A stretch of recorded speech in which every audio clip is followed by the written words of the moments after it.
Hello friends, welcome to my channel studying civil. और आज हम लोग effective stress capillarity and permeability के फिफ्थ एंड लास्ट वीडियो पे आ गए हैं। इसमें हम लोग समझेंगे the various hydrodynamic cases in flow conditions, the various flow conditions जिसमें हम लोग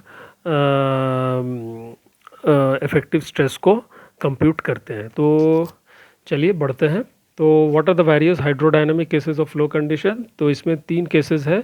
सबसे पहले नो फ्लो कंडीशन, दूसरा है डाउनवर्ड फ्लो एंड तीसरा है अपवर्ड फ्लो। ठीक है, तीनों को हम लोग समझेंगे। चलिए बढ़ते हैं। सबसे पहले आता है मेरा नो फ्लो कंडीशन। तो नो फ्लो कंडीशन जैसे कि आप देख रहे हैं, इसमें ये मेरा सॉयल सैंपल है, अबव इसके ऊपर मेरा वाटर लेयर है। ठीक है, तो इसमें पानी फ्लो नहीं कर रहा है, पानी मेरा स्टैटिक है। ठीक है, पानी ना नीचे की तरफ ना या ऊपर की तरफ कहीं भी फ्लो नहीं कर रहा, पानी स्टैटिक है। तो इसीलिए मेरा जो वाटर लेवल है तीनों पॉइंट्स पे, सॉयल का 3 पॉइंट्स पे, A C and B, A is at the top, C is at the intermediate and B is at the bottom. तीनों पॉइंट्स पे आप देख सकते हैं कि मेरा जो वाटर लेवल है वो कांस्टेंट है, क्योंकि वाटर इज़ नॉट फ्लोइंग। ठीक है, तो इस केस में तीनों पॉइंट्स में जब हम लोग इसका टोटल स्ट्रेस और total stress, pore water pressure and effective stress को हम लोग एसेस करेंगे। ठीक है, तो चलिए सबसे पहले टोटल स्ट्रेस में आगे बढ़ते हैं। पॉइंट ए पे मेरा टोटल स्ट्रेस क्या हो जाएगा? पॉइंट ए के ऊपर सिर्फ पानी है, तो what will be my total stress at this point? H1 into gamma W. Gamma W is the density of water. अब आइए पॉइंट सी पे। पॉइंट सी पे क्या हो जाएगा? H1 gamma W plus Z into gamma saturation, क्योंकि ये soil fully saturated है, तो Z इंटू गामा सेट हो जाएगा। और लास्ट पॉइंट पे क्या हो जाएगा? H1 gamma W plus H into gamma sat. ठीक है, तो ये हो जाएगा मेरा टोटल स्ट्रेस। और पोर वाटर प्रेशर में क्या हो जाएगा? पोर वाटर प्रेशर मेरा ऊपर से लेके नीचे तक एक यूनिफॉर्मली ये इंक्रीज करते चला जाएगा। H1 प्लस H, ऊपर में 0, पॉइंट ए पे H1 gamma W and last point पे H1 plus H into gamma W. And what will be my effective stress? Effective stress हम लोग कुछ नहीं करेंगे, इसको माइनस करते जाएंगे। तो ऊपर में चूंकि सिर्फ पानी है, इसीलिए ये माइनस हो जाएगा। तो पानी में इफेक्टिव स्ट्रेस मेरा ज़ीरो ही रहेगा। जहाँ मेरा सॉयल स्टार्ट हुआ वहाँ मेरा इफेक्टिव स्ट्रेस थोड़ा इसमें, इस केस में क्या हो जाएगा? घट जाएगा। ठीक है, H1 gamma W bottom point पे आप देख सकते हैं। जैसे पॉइंट सी पे क्या हो जाएगा? H1 gamma W plus Z gamma sat minus Z gamma W. तो अल्टीमेटली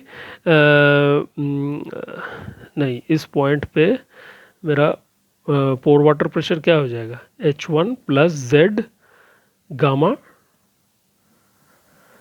डब्ल्यू। तो जब हम डिफरेंस करेंगे तो H1 gamma W will cancel out and Z into effective stress. उसी तरह पॉइंट सी पे, लास्ट पॉइंट पे क्या होगा? H1 plus H1 gamma W plus H gamma sat minus H1 plus H gamma W. तो ultimately it will be H into gamma dash. ठीक है, ये नो फ्लो कंडीशन है। चलिए इसके आगे देखते हैं downward flow condition. Downward flow में क्या हो रहा है कि पानी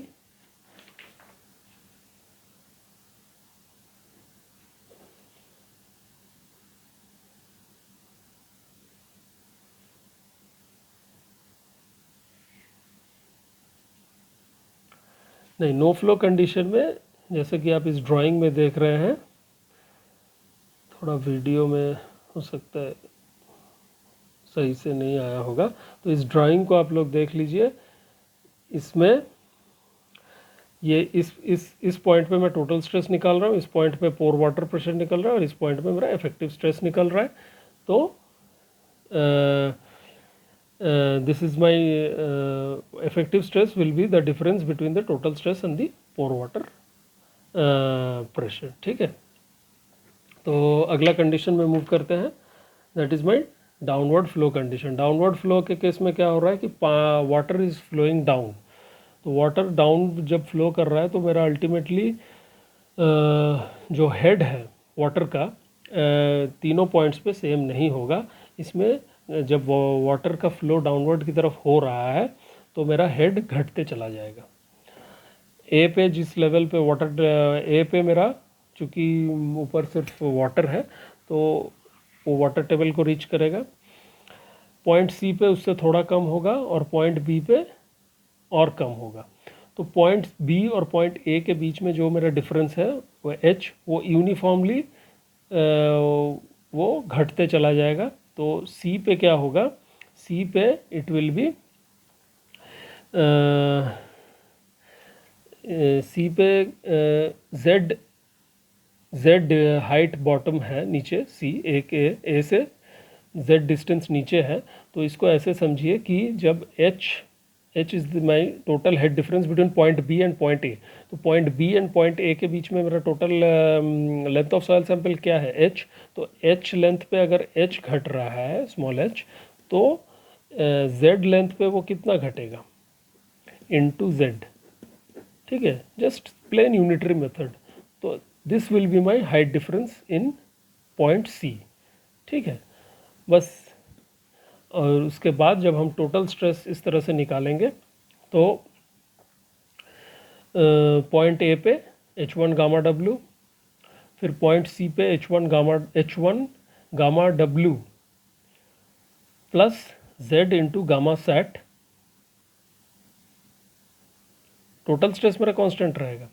और पॉइंट बी पे H1 gamma W plus H into gamma sat. Total stress will not change. Changes कहाँ आएगा, चेंजेस पोर वाटर प्रेशर में आएगा, क्योंकि मेरा इस केस में नो फ्लो कंडीशन और इसमें क्या डिफरेंस है। नो फ्लो कंडीशन में मेरा जो पानी का ये था, पानी सेम लेवल पे वाटर टेबल जहाँ पर था वहीं पर वो रीच कर गया था। लेकिन इस केस में क्या हो रहा है कि चूँकि डाउनवर्ड फ्लो हो रहा है तो इसीलिए मेरा हेड थोड़ा सा ड्रॉप करेगा ईच एंड एवरी पॉइंट्स पे।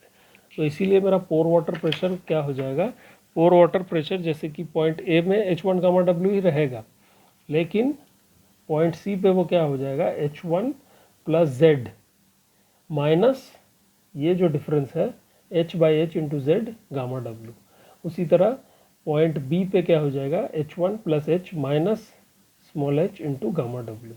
ठीक है, तो इफेक्टिव स्ट्रेस अल्टीमेटली इसमें इस केस में क्या हो जाएगा, effective stress no flow conditions में क्या होगा, अल्टीमेटली इफेक्टिव स्ट्रेस इसमें बढ़ जाएगा। ये जो नेगेटिव पार्ट है ना, जिसमें जो घट रहा है, ये अल्टीमेटली मेरा एड ऑन हो जाएगा। तो इसमें पॉइंट सी पे देखिए Z gamma dash plus I Z gamma W, जबकि नो फ्लो कंडीशन में सिर्फ जेड गामा डैश था। ठीक है, और इस कंडीशन में क्या हो रहा है, Z gamma dash plus I Z gamma W. I Z, I मेरा क्या है, आई मेरा H by H, small H by capital H. ठीक है, और पॉइंट बी पे भी इसमें सिर्फ एच गामा डैश था, इसमें क्या हो रहा है, H gamma dash plus H gamma W. तो जब नो फ्लो डाउनवर्ड डायरेक्शन में वाटर फ्लो करेगा ना, उसमें मेरा इफेक्टिव स्ट्रेस अल्टीमेटली मेरा बढ़ जाता है। ठीक है, मैथमेटिकली कुछ नहीं करना है इसको, मैथमेटिकली आप इसको डायग्राम अगर आप समझ जाएंगे ना तो आप इसको आराम से निकाल सकते हैं। ठीक है, तो ये था मेरा डाउनवर्ड फ्लो कंडीशन। और लास्ट कंडीशन है मेरा upward flow condition. Upward flow condition में मेरा क्या हो रहा है, पानी ऊपर की तरफ फ्लो कर रहा है। पानी को हम लोग इस तरह से इस सेटअप को हम लोग ऐसे अरेंज किए हैं कि पानी नीचे से फ्लो हो रहा है और पानी ऊपर से ड्रेन आउट हो रहा है। ठीक है, डाउनवर्ड में क्या हो रहा है कि ग्रेविटी के डायरेक्शंस में पानी नीचे की तरफ फ्लो कर रहा था, लेकिन इसमें क्या हो रहा है, पानी water will flowing above against gravity, against gravity. ठीक है, ठीक है, तो इस केस में क्या होगा, इस केस में आप देख सकते हैं कि ए पे एज इट इज़ रहेगा, वाटर टेबल तक ही रहेगा, लेकिन point C and point B में अल्टीमेटली वाटर टेबल के ऊपर वो हेड डिफरेंस वाटर हेड चल जाएगा। तो इसमें वाटर हेड विल इंक्रीज। इस केस में क्या हो रहा था, वाटर हेड मेरा डिक्रीज कर रहा था, जबकि इस केस में वाटर हेड इंक्रीज करेगा। तो इसमें भी आप वही यूनिटरी मेथड से निकालेंगे। अगर मेरा जैसे कि एच हाइट पे स्मॉल एच इंक्रीज कर रहा है वाटर हेड, तो जेड हाइट पे कितना होगा, H by capital H into Z. तो इतना मेरा क्या कहते हैं, मेरा वाटर हेड बढ़ जाएगा। ठीक है, तो टोटल स्ट्रेस मेरा एज इट इज़ सेम रहेगा, H1 gamma W point A पे, पॉइंट सी पे H1 gamma W plus Z gamma sat, और पॉइंट बी पे H1 gamma W plus H gamma sat. लेकिन मेरा पोर वाटर प्रेशर क्या हो जाएगा, पोर वाटर प्रेशर मेरा point C and point B में, इसमें इस केस में क्या होगा, बढ़ जाएगा। इसमें चूँकि जैसे ए पे H1 गामा W है, पॉइंट सी पे क्या हो जाएगा, H1 प्लस Z प्लस ये जो इंक्रीज हो गया height H/H into Z into gamma W, और पॉइंट उसी तरह पॉइंट बी पे क्या हो जाएगा, H1 plus H plus small h, ये small h into gamma W। ठीक है, तो इस केस में इफेक्टिव स्ट्रेस अल्टीमेटली मेरा क्या हो रहा है ना, इस केस में इफेक्टिव स्ट्रेस अल्टीमेटली मेरा क्या हो रहा है, घट रहा है। ठीक है, तो जैसे कि पॉइंट सी पे z गामा डैश, इसको इन दोनों का जब आप डिफरेंस निकालेंगे तो it will come out to z gamma dash minus iz gamma w, और इसमें क्या हो रहा है, पॉइंट बी पे h gamma dash minus small h into gamma w। तो जब हम तीनों केसेस को रखेंगे, देखिए सबसे पहले नो फ्लो कंडीशन में मेरा जो रिजल्ट्स मुझे इफेक्टिव स्ट्रेस के केस में मिल रहा है, उससे मेरा डाउनवर्ड फ्लो कंडीशन में मेरा इफेक्टिव स्ट्रेस बढ़ रहा है, और नो फ्लो कंडीशन से भी मेरा इफेक्टिव स्ट्रेस घट जा रहा है। किस केस में, अपवर्ड फ्लो कंडीशन। तो नो फ्लो कंडीशन एक तरह से मेरा न्यूट्रल है। ठीक है, नो फ्लो कंडीशन में मुझे जो इफेक्टिव स्ट्रेस मिल रहा है, डाउनवर्ड फ्लो कंडीशन में जो इफेक्टिव स्ट्रेस हो रहा है वो नो फ्लो कंडीशन से भी ज़्यादा हो रहा है। ठीक है, और अपवर्ड फ्लो कंडीशन में मेरा जो इफेक्टिव स्ट्रेस हो रहा है वो मेरा नो फ्लो कंडीशन से भी कम हो रहा है। ठीक है, यही मेरा जो क्विक सैंड और बॉइलिंग इन सैंड्स होता है उसका मेन कॉन्सेप्ट यही है। ठीक है, तो इसको अच्छे से आप लोग समझिए, क्योंकि इससे काफ़ी न्यूमेरिकल्स भी पूछे जाते हैं फ्रेंड्स। तो जैसे कि इसमें एक बार फिर से इसको समराइज़ कर दे रहा हूँ। नो फ्लो कंडीशन में पानी कहीं भी फ्लो नहीं कर रहा है, इसीलिए मेरा वाटर लेवल स्टैटिक है, इसीलिए मेरा क्या हो रहा है कि पोर वाटर प्रेशर मेरा यूनिफॉर्मली बढ़ रहा है। ठीक है, वो जो भी मेरा हाइट आएगा अल्टीमेटली उस हिसाब से वो पोर वाटर प्रेशर बढ़ जाएगा। Upward flow condition, total stress मेरा तीनों केसेस में कांस्टेंट रहेगा, that is the saturation density जो होता है, that into the length of the soil surface. जितना हाइट पे आप निकाल रहे हो उस हिसाब से वो बढ़ेगा। डाउनवर्ड फ्लो कंडीशन में क्या हो रहा है, डाउनवर्ड फ्लो कंडीशन में मेरा हेड, क्योंकि पानी नीचे की तरफ फ्लो कर रहा है, मेरा जितना मैं नीचे जाऊंगा मेरा हेड ड्रॉप होगा।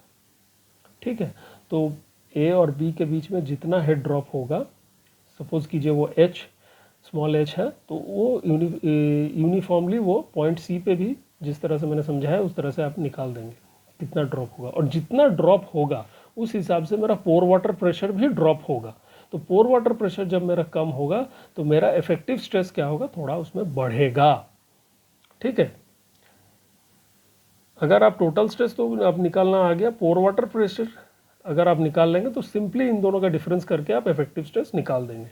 और अपवर्ड फ्लो कंडीशन में जैसे ये यहाँ पर घट रहा था ना, वैसे अपवर्ड फ्लो कंडीशन में ये बढ़ जाएगा, पोर वाटर प्रेशर मेरा बढ़ जाएगा। बस यही डिफरेंस है डाउनवर्ड और अपवर्ड फ्लो में।